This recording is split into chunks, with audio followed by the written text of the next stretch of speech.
इस चैप्टर में भारत में जो इंटरनेशनल एयरपोर्ट्स हैं उनके बारे में जानकारी दी है। उससे पहले एक छोटी सी चीज़ मैं आपसे शेयर करना चाहती हूँ कि there are two types of airport. One is domestic airport and other is international airport.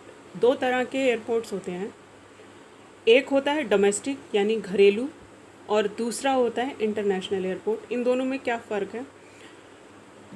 जो घरेलू है, जो डोमेस्टिक एयरपोर्ट है, the difference between them, in domestic airport the flights depart from one state to another. अगर आप दिल्ली में हैं और दिल्ली से आपको लखनऊ जाना है तो डोमेस्टिक एयरपोर्ट आपको जाना पड़ेगा और वहाँ से आपको फ़्लाइट मिलेगी। इसी तरह अगर आप कलकत्ता में हैं और कलकत्ता से आपको एमपी में जाना है, भोपाल में जाना है, तो आप कलकत्ता के डोमेस्टिक एयरपोर्ट पे जाएंगे और वहाँ से आप भोपाल के लिए अपनी प्लेन पकड़ेंगे। ठीक है, ये डोमेस्टिक एयरलाइंस है। और जो अगर आपको बाहर जाना है, लंदन जाना है, जापान जाना है, अमेरिका जाना है, तो आपको इंटरनेशनल एयरपोर्ट पे जाना पड़ेगा। दिल्ली में इंटरनेशनल एयरपोर्ट है IGI, Indira Gandhi international airport. जहाँ इंटरनेशनल लगा है वर्ड, इसका मतलब आप दिमाग में रख के समझ जाइए कि वहाँ से आपको विदेश जाने के लिए फ़्लाइट्स मिलेंगी। ठीक है। सरदार वल्लभ भाई पटेल इंटरनेशनल एयरपोर्ट अहमदाबाद गुजरात में है।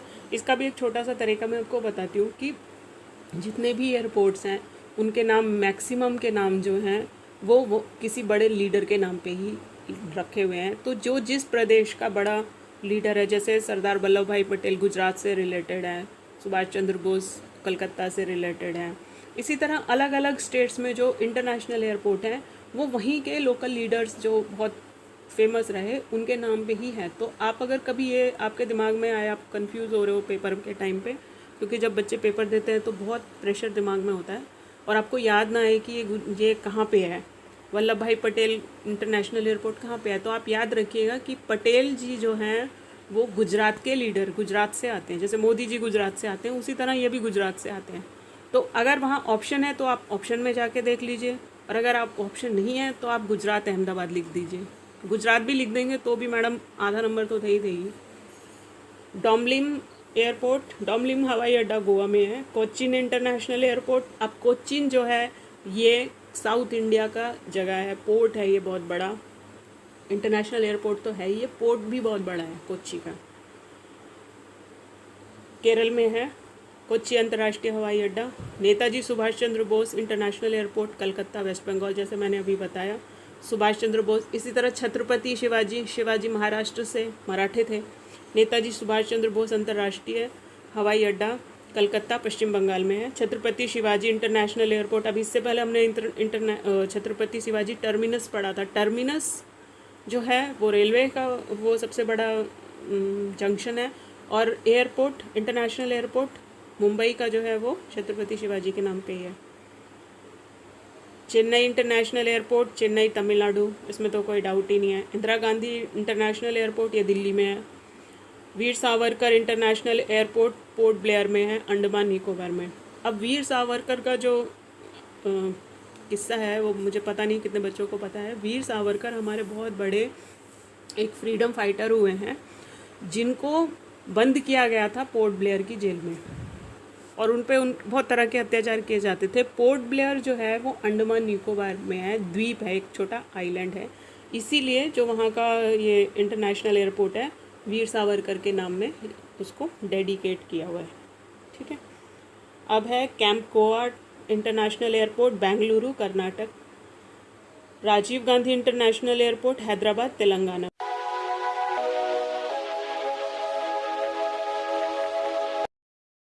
Hello, my dear students. I welcome you all to your GK class.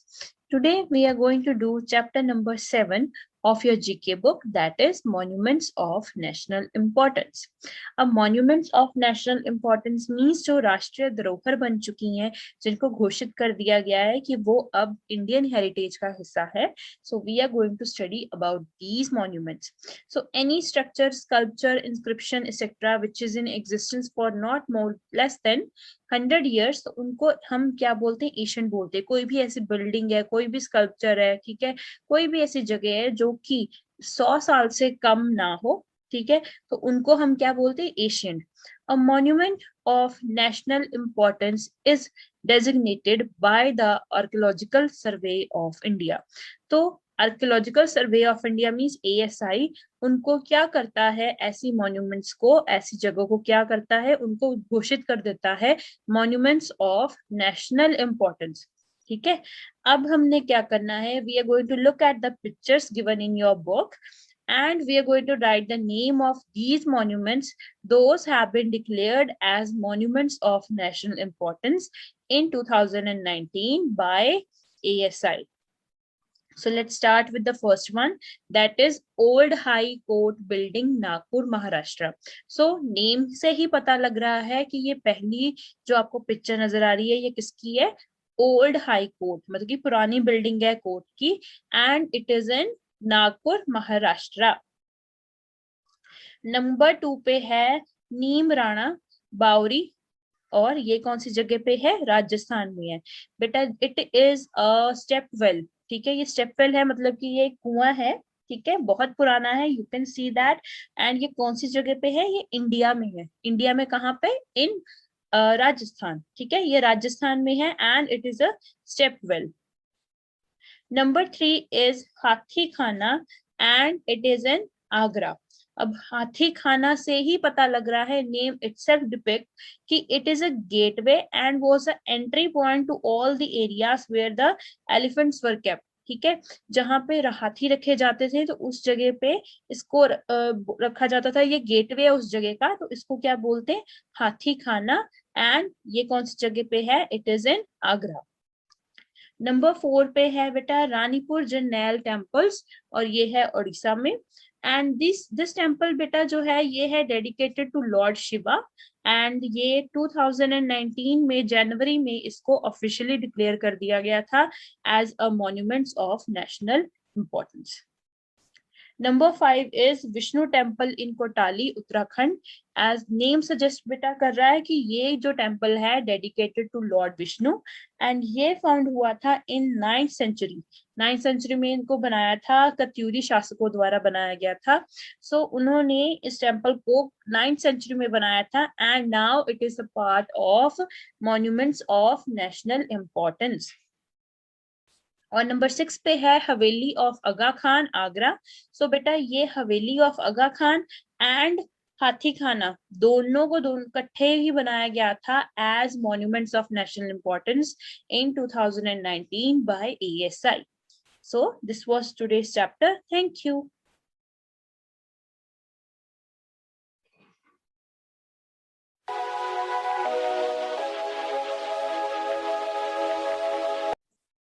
So welcome back once again to your GK class.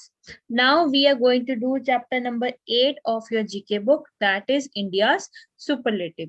Here we will talk about India's biggest, highest, largest, longest. तो आज हम India superlative की बात करेंगे from chapter number 8 of your GK book. Number 1, you all are familiar with this one. Name the world's tallest statue in India, and the answer is Statue of Unity, that is in Gujarat. Number 2 is name the highest dam in India. India में अब highest dam कहाँ पे है, that is in Uttarakhand, and the name is Tihri Dam, and ये कौन सी जगह पे है, in Uttarakhand. Number 3 is name the largest indoor stadium of India situated in New Delhi. New Delhi में बना हुआ सबसे बड़ा इंडोर स्टेडियम कौन सा है, that is Indira Gandhi Indoor Stadium. Number 4 is which is the longest river bridge of India. River पे बना हुआ ब्रिज है, and the name is Bhupen Hazarika Setu, and ये कौन सी जगह है, in Assam. Number 5 is name India's highest altitude all weather permanent bridge. So ये एक ब्रिज है, सबसे ज्यादा ऊंचाई पे है, एंड इसका नेम है कर्नल शेवांग रिचन ब्रिज, लद्दाख. ठीक है, ये लद्दाख में बना हुआ ब्रिज है, इसका नेम है कर्नल शेवांग रिचन ब्रिज, और ये जो नेम है इस ब्रिज का ये दिया गया है फ्रॉम द इंडियन सोल्जर जिनका नेम था कर्नल शेवांग रिचन. ये उनके नेम पे ही इस ब्रिज का नेम रखा गया है.